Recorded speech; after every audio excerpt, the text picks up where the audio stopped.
Today's story is Test Chamber 004 by Grimesfan14 on the Creepypasta wiki. It took a while, but I was finally able to see. I had a hard time adjusting to the incredibly dim light, but with time I could make out my surroundings. I still couldn't remember how I got there, but I could remember why. Almost. It was something about Rachel and how she needed me for her uncle's project. After that, however, I could only remember bits and pieces. Her uncle, Eric, was some sort of geneticist, working on genetic engineering as one might expect. A rather petite man, he wore a nearly permanent smile and a large pair of glasses. Though he bore the scars of teenage acne, he carried himself with a mature and sophisticated air that commanded respect. I could recall that the two of them wanted me to test the reflexes and defenses of some test subject. While they never told me what kind of creature I would be evaluating, I assumed it would be some sort of predator. I couldn't imagine that I would be testing the survival capabilities of some harmless vegetarian. Needless to say, the object of study was not a vegetarian. It was still too dark to see well. I could barely see my hands in front of my face, but I could see the door in the room. I also spied a mirror to my right, but I headed for the door instead. It opened with a creak, finally allowing me to see normally. Looking away from the bright light beyond, I once again caught a glimpse of the mirror. I realized that it was covered up with paint. Though I was curious as to the reason behind this, I pressed onward past the door. I stepped into a brightly lit hallway, fluorescent lights over-illuminating the clean white walls and floors.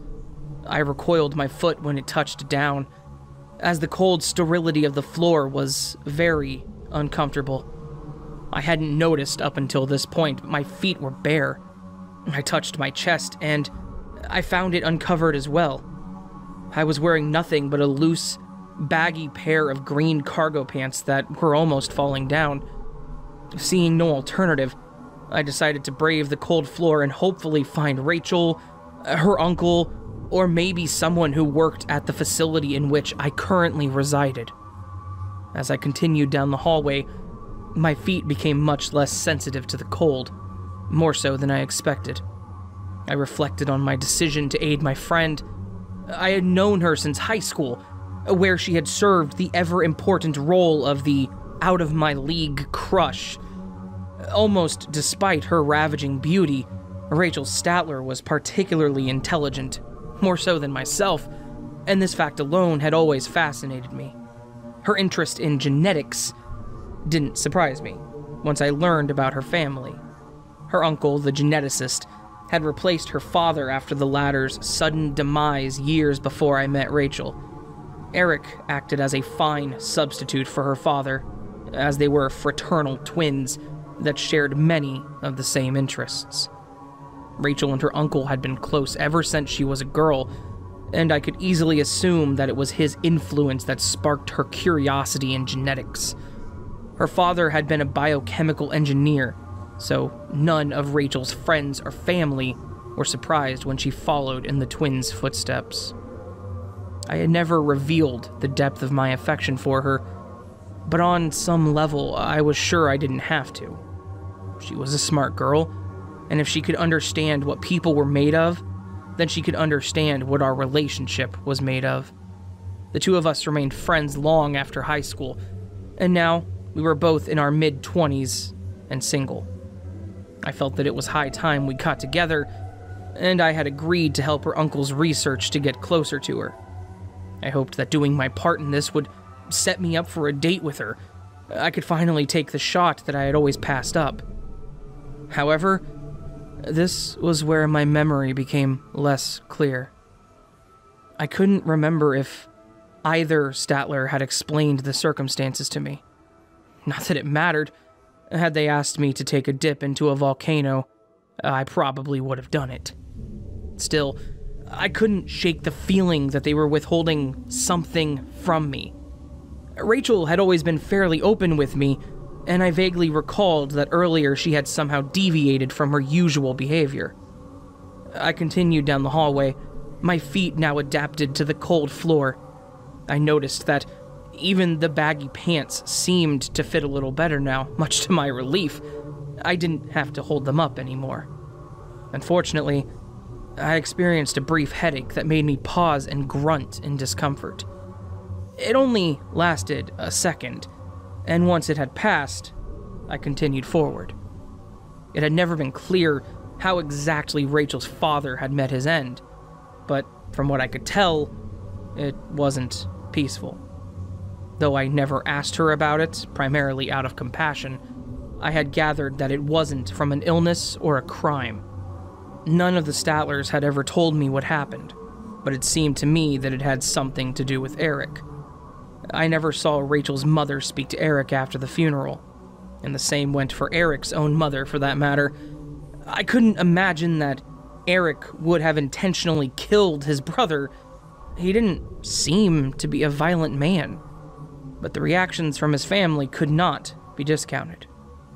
Nonetheless, I kept my theories to myself, and I certainly never said anything to Rachel. She didn't seem to have the same change in attitude towards her uncle. In fact, she seemed to gravitate towards him even more so after her father's passing. It was clear to me that if Eric indeed played a role in the matter, Rachel was unaware, and I didn't feel that I should be the one to change that. Finally, after what felt like a mile, I reached the end of the hallway. My feet had somehow become sensitive to the temperature of the floor, and once again I had to hold my pants up. Even worse was that the headache returned, but again, it only lasted for a moment. The door ahead of me read, Test Chamber 004. I remembered that Eric mentioned that this was where I was supposed to evaluate whatever creature he was studying. I reached for the handle. To my surprise, the door wasn't completely closed. Suddenly nervous, I warily pushed the door open and poked my head inside. What met me was the most disgusting thing I had ever seen. The inside of the room was splattered with blood, so much that it could not have come from just one creature. It didn't take long before I saw the source of the carnage. On the floor lay the mangled carcass of a large animal, perhaps a deer or even an elk. Beside it, to my dismay, it was a second body, but this one belonged to a human being. I turned away from the scene and emptied the contents of my stomach onto the polished, clean floor of the hallway. I spent a moment shuddering at the thought of the being responsible for slaughtering before returning to investigate. After regaining my composure, I re-entered the room, closing the door behind me. I took a closer look at the bodies. I noticed that they seemed to have been attacked by a large, feral animal. Pieces of them were missing, and I thought to myself that the wounds around the missing pieces were bite marks. Whatever it was that I was supposed to face, it was most certainly carnivorous. I knelt down to examine the humanoid body, wincing as my face neared it. The person's face was mangled beyond recognition, but I could see that the person would be slightly taller than myself. Next to this body lay something I had not initially seen. Reaching over, I picked it up and cleaned some of the blood off. It was a broken, twisted pair of large wireframe glasses. My heart sank as I began to realize the identity of the victim. Looking around some more, I found a name tag that had skidded into the corner of the room. Cleaning the gore from it, I knew in my heart what it said before I read it. Eric Statler, Head of Genetic Research and Development. Tears welled in my eyes as I dropped the name tag back to the ground. The man I respected, the man who nurtured the love of my life, he was dead. I could only assume that Eric's research had gotten out of hand, that he and Rachel... I paused. Rachel, where was she? I remembered that she had said she would be with her uncle today, but I had yet to see her. Searching the room, I saw no sign of her. After a second, I noticed a door on one side of the room, a door that was so plastered with blood that I had failed to see it earlier.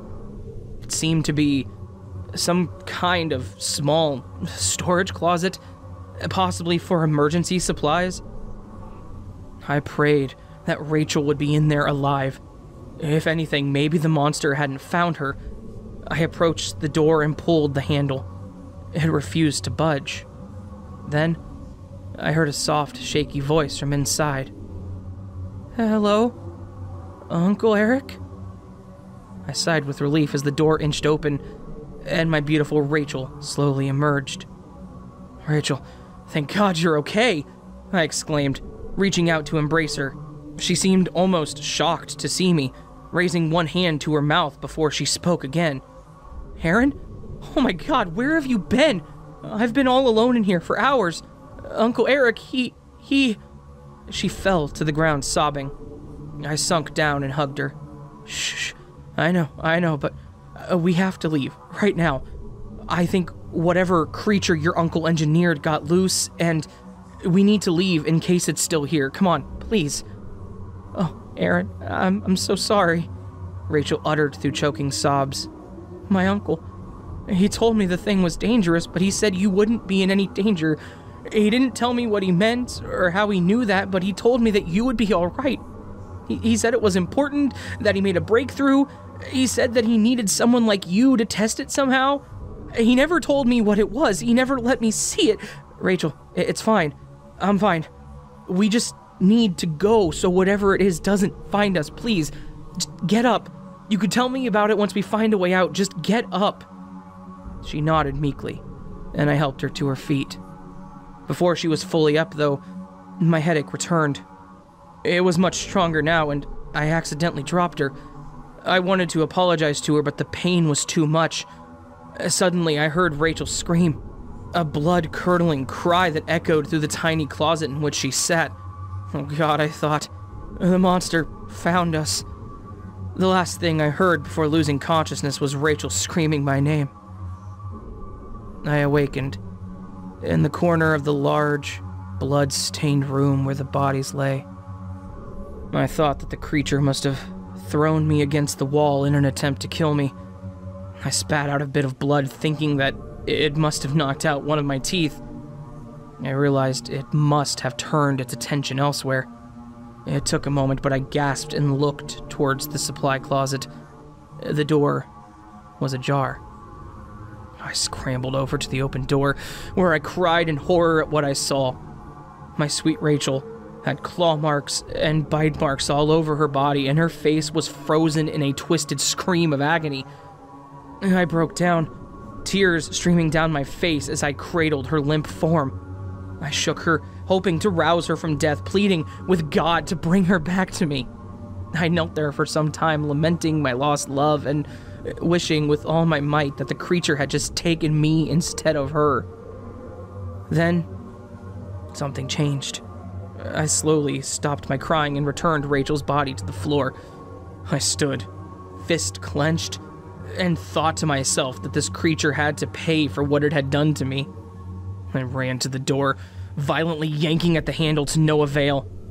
I saw that it had a keycard reader beside it.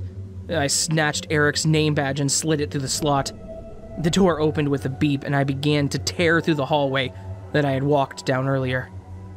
I ran as fast as I could in the only direction the creature could have possibly retreated. After what seemed like an eternity, I reached the other end of the hallway. It was somewhat close to where I had awoken hours earlier, and at the end of the hall sat a door marked security.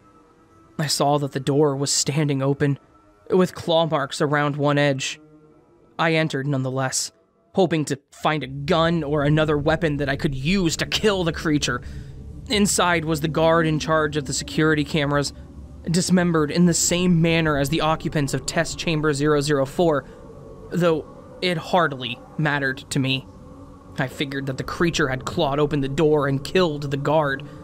After rummaging through the office, All I could find was a switchblade that I assumed belonged to the camera operator. I was about to leave when I realized the camera feed was still being displayed. Thinking that I could perhaps track the creature's whereabouts, I took control of the camera feed and rewound the tape. I couldn't figure out how to switch to a different camera, so the only one that I could see was one from the hallway. I had noticed before I rewound that the time now was about 9 p.m., so I decided to rewind to a few hours before. I caught a glimpse of myself running down the hall minutes earlier and accelerated the rewind. After about 30 seconds, I saw a large dark figure move down the hallway in the other direction. I figured it to be the creature that Eric had engineered. It was a large brownish creature. It had fur and a long snout, and it was about 7 feet tall. Its feet and hands appeared to be padded, adding to its animalistic appearance. And my first thought was that it looked like some sort of huge dog, only one that stood on 2 feet. I took a closer look at the timestamp of the video, and it was around 3 p.m. I fast-forwarded the video, but saw no further signs of the creature. I realized that it probably climbed up into the air vent or some other means of escape. Confused, I went back to the 3 p.m. sighting. I decided to take a closer look at the creature. The video quality was somewhat low, so I had to squint to get a better look. Then, something near the creature's waist caught my eye. It almost looked like... No, that can't be, I thought. Backing away from the monitor, I retreated from the security room and made my way back to the room that I started in. I had left the door open, but there was still barely any light in the room. I entered, and once again got that splitting headache. I dropped the switchblade for a moment before clumsily picking it back up. Slowly, I began to scratch away at the paint covering the mirror. I thought back to the test chamber, how I had closed the door. I had to open it back up with a keycard, and the security footage only showed the creature moving towards the test chamber. I looked beside my feet and saw the ventilation grate laying on the floor, and I looked up to see its shaft above my head. I remembered what Eric had told me about his experiment. He said that he had engineered a perfect organism and would be the perfect killing machine, and that he needed someone like you to help him collect data. I suddenly realized he never once said I would be fighting it. The image I had seen on the monitor, the one that caused me to recoil in disbelief, was that the creature was wearing clothes. Just a pair of green cargo pants. I finished, scratching away the paint on the mirror, and the reason for my headaches became clear. I saw my dim reflection. In the mirror stood a giant dog-like creature. Clutched in its padded hand was a switchblade covered in flakes of black paint.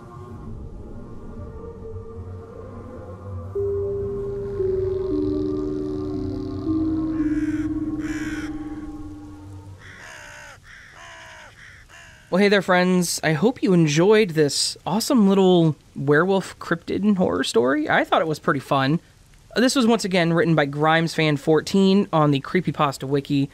I appreciate all the authors that post their stories there, and I just want to say thank you to Grimesfan for posting this. It's a bit of an older story, but I thought it was really good, so I'm happy to have been able to read it because it was posted there. Yeah, I linked to it in the description. Hopefully you guys check out the wiki. There's a lot of good stories there. Like, a lot of good stories there. Yeah, so. Alright, if you did enjoy it and would like more like this, or stuff that's nothing like this, like totally opposite end of the spectrum, I guess? Not really. I mean, kind of. Whatever. Anyway, join the Nevermore. To do so, all you gotta do is hit that subscribe button, the bell icon next to it. And that makes you part of the Nevermore. You can also follow me on all my social medias, visit the website, or support the channel through Patreon or Coffee with one-time donations or monthly, depending on what you want to do. It's all optional, but it's all appreciated. All patrons get early access to my videos in audio format, up to a few days before I post them typically. Yeah, that's about all. So, hopefully you all enjoyed this, and if you did, hopefully you'll stick around for another video, because good stuff is coming, as always. So, bye. hope you have a lovely day, and I'll see you tomorrow. But until then, sleep well.